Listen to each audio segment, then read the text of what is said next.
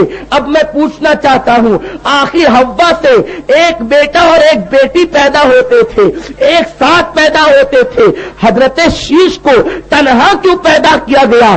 آپ اس فلسفے کو سمجھتے ہیں؟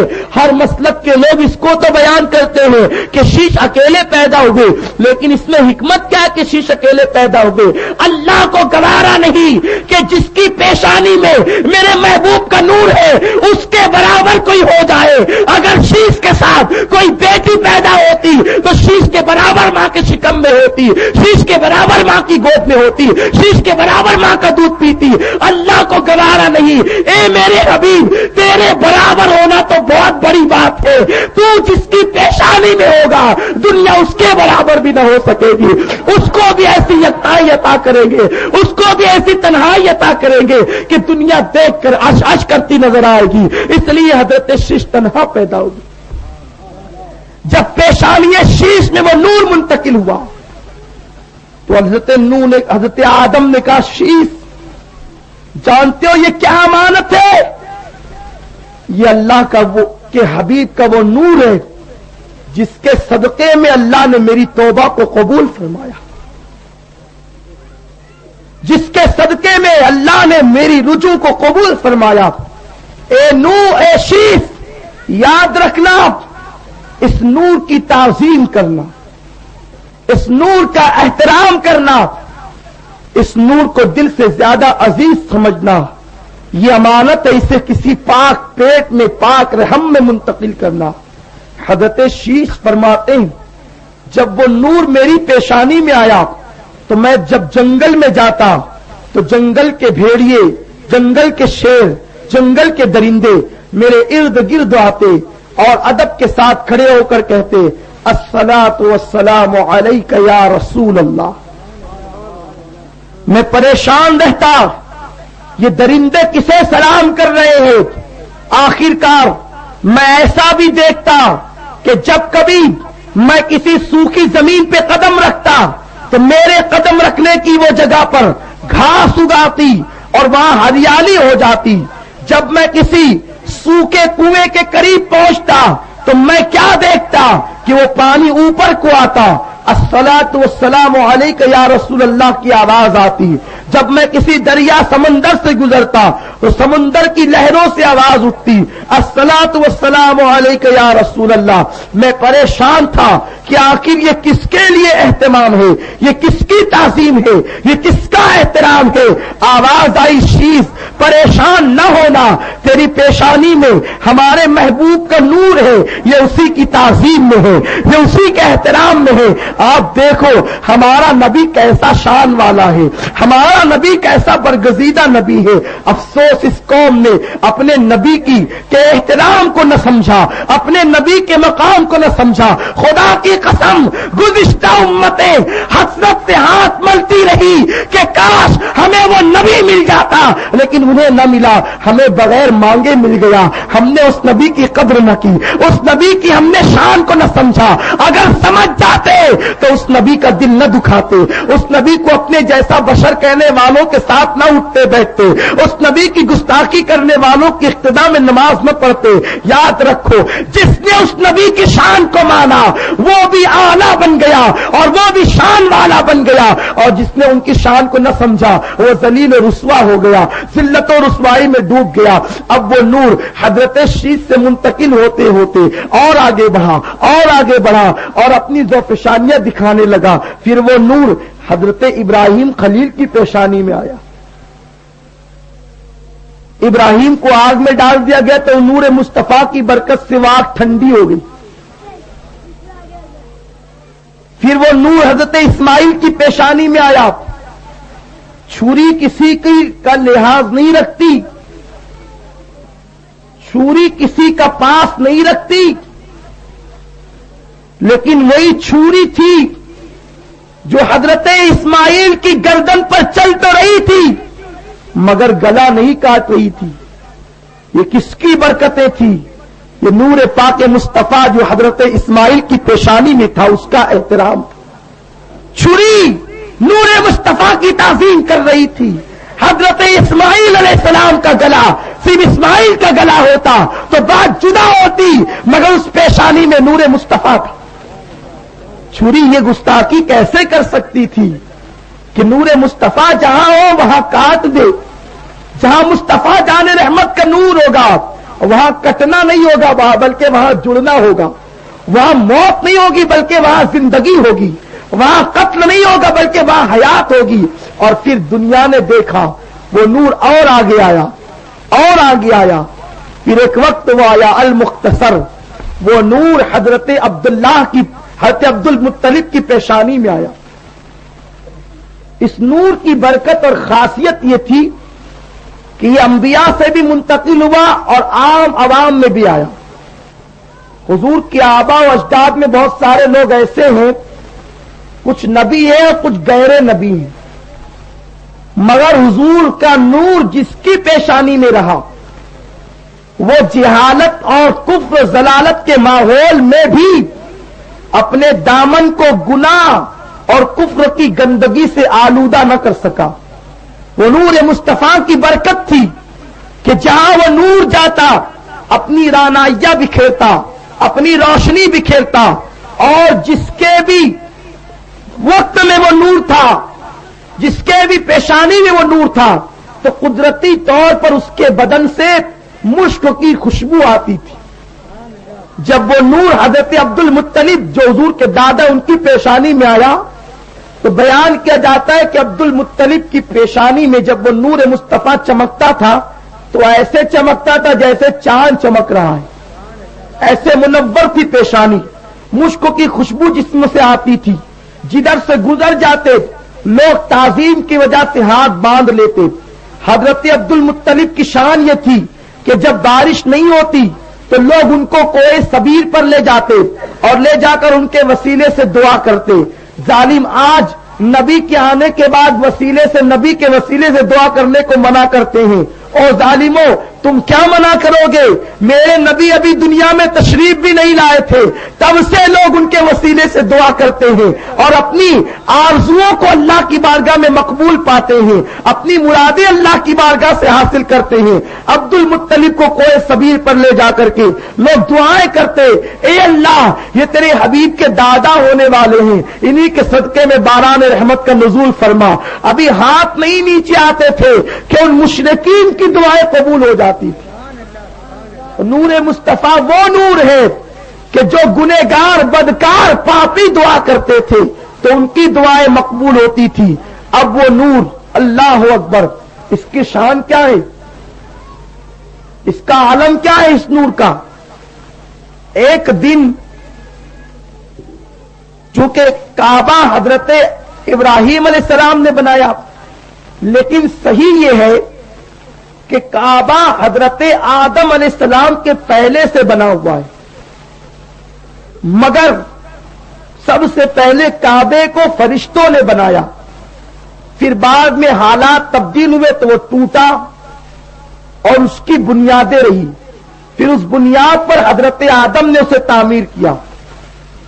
پھر اس وقت وہ اور زیادہ حالات گزرے, پھر ٹوٹا, اس کی بنیادیں قائم رہی.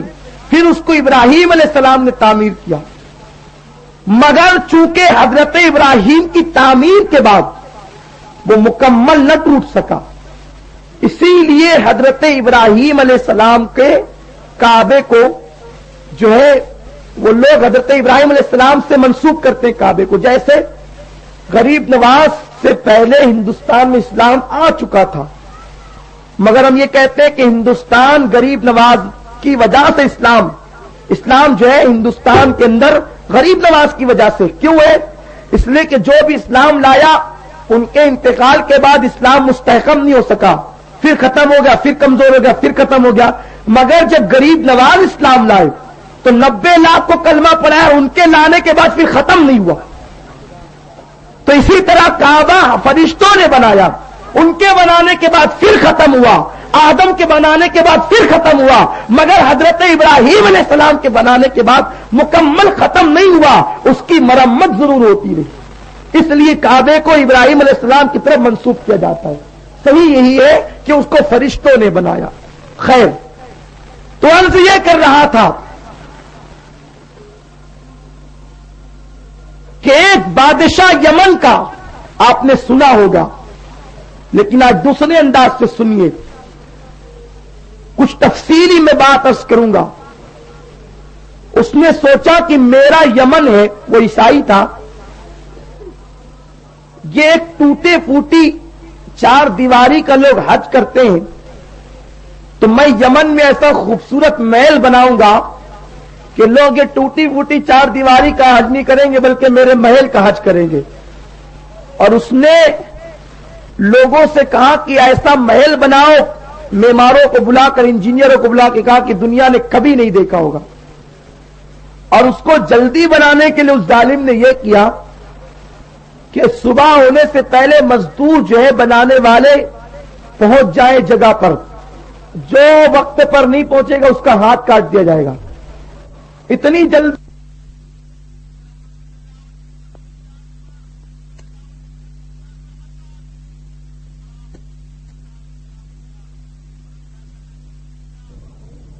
اپنا محبوب عطا فرمایا۔ آپ تھوڑا سا دل لگا کر بیٹھیں، آج میں اللہ کا حقیقی محبوب کون ہے یہ آپ کو بتانے کی کوشش کروں گا، تاکہ جب آپ یہاں سے اٹھیں گے تو آپ کے دلوں میں اللہ کے نبی کی سچی محبت